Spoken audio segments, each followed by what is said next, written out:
perhaps both, but one of them we have been told was an American Airlines 767 that hit one of the Trade Center towers. About a half an hour after that, perhaps a little bit longer, lose track of time a little bit in these situations, the first tower, or let me correct that, the south tower, the second tower, the one to the left, collapsed. It collapsed in a cascade of smoke and spark, and what we cannot tell you is if there was a second explosion that caused that collapse, or if it was simply, that's the first one, that's the south tower collapsing, and that was about a half hour, give or take, after the planes hit the tower. Then shortly after that, just as the smoke was starting to clear away, the second tower, and that's what you're looking at now. Again, this was not very long ago, 10, 15 minutes ago, the second tower. It almost looks like one of those implosions of buildings that you see, except there is nothing controlled about this. This is devastation. How many people? There are 50,000 people who normally go to work in the Trade Center buildings. How many of those people had arrived already? How many of those people were trapped in the upper stories? How many of those people have been hurt? How many of those people died? We cannot tell you now. We can tell you that hospitals throughout the New York area are receiving literally hundreds of patients. And they are performing triage. They are trying to figure out who could be treated, who needs help first. This is sort of standard operating procedure. We are just being told now that Israel has evacuated all its diplomatic missions around the world. Israel has evacuated its missions. We are told now that Yasser Arafat has condemned these attacks, and we don't know yet who's behind them. Britain has condemned these attacks. Germany has convened its National Security Council, and we will check and see if events are going on in those places or if that is simply a reaction to what has gone on here in Washington and in New York. CNN's Gene Meserve joins us on the phone from Washington. Gene. Hay Street, which is one of the major thoroughfares here in Washington, it is absolute gridlock. It takes about 15 minutes to drive one block. Ordinarily, this time of day, there'd be nothing near this kind of traffic. You see pedestrians filling the sidewalks, many of the businesses and offices here having closed. You see cars absolutely pouring out of the parking lots, contributing to the absolutely horrendous traffic situation. Many people trying to use their cell phones. However, cell phone service has become very difficult in this town because of the crush on circuits. For the most part, people appear to be very calm and collected. I will tell you, though, that as I drove, I looked at the car next to me full of some young women who I would guess were in their 20s, several of them crying their eyes out, obviously very upset as they listened to the radio and heard the news of what is happening in this city in New York also. Aaron, back to you. Gene, thanks. Gene Meserve in Washington this morning as she and the rest of the organization continues to gather what facts we can, what facts are available in the wake of the extraordinary chaos that has followed this extraordinarily horrendous terrorist attack. American Airlines, we are told, one of the planes involved in this was a hijacked American Airlines 767 out of Logan Airport in Boston. American Airlines will say what is known. What is known as you look at the White House being evacuated a short time ago, or is that live? And I'm not sure on my monitor which it is. I believe it's taped from a short time ago. In any case, American Airlines will talk to reporters in about a half hour or so, 11:30 Eastern Time. One of its planes involved in this, and we will bring that press conference to you live when it happens. Here in New York, hospitals are being overwhelmed. As hundreds of patients are being brought in and being treated.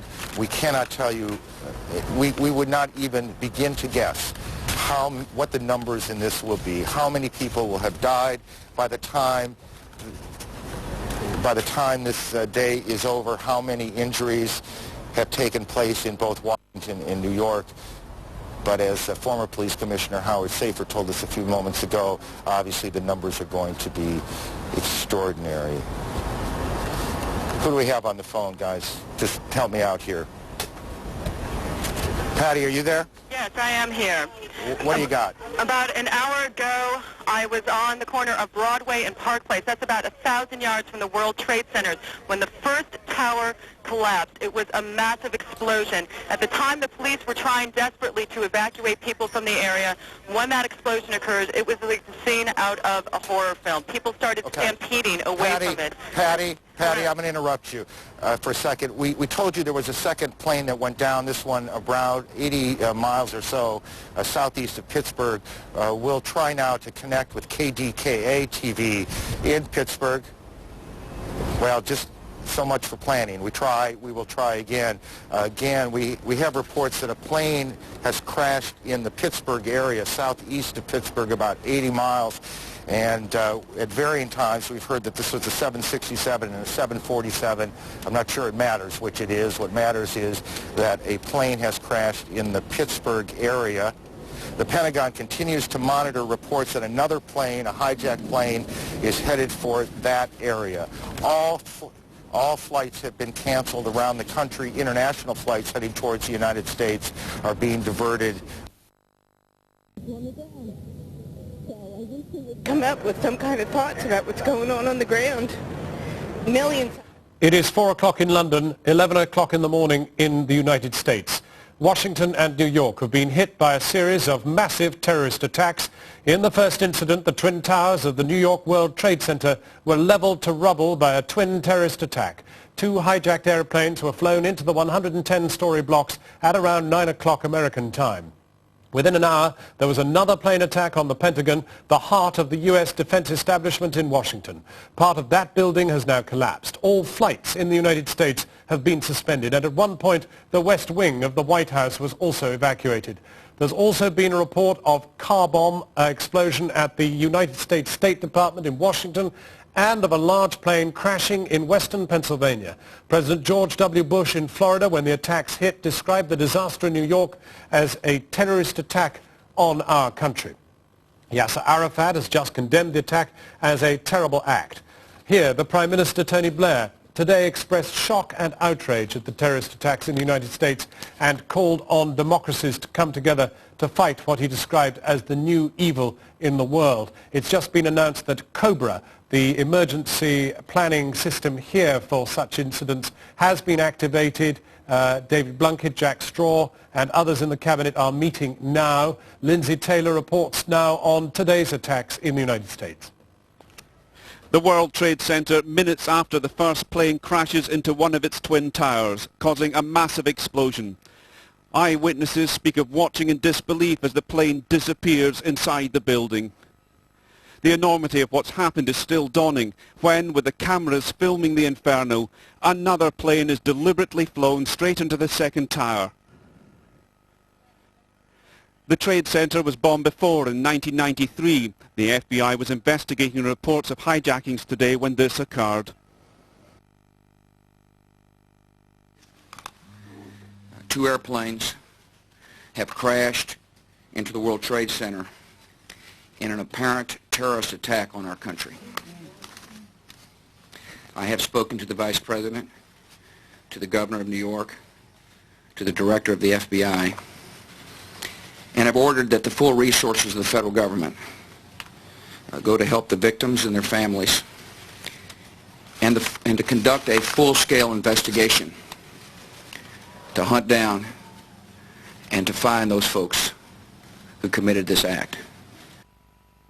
But hardly has he spoken when it emerges that the Pentagon has also been attacked. An aircraft crashed on a helicopter landing pad. There is a hideous sense of a situation completely out of control, and then it gets worse.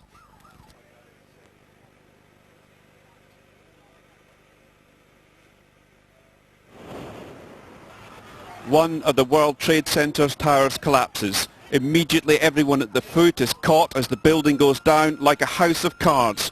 Victims may now include workers from the emergency services, onlookers, and anyone else trying to help with the initial catastrophe. We heard a big explosion coming down. Everything just went black. Everything came down, glass started popping. People got hurt, stuff went on top of them.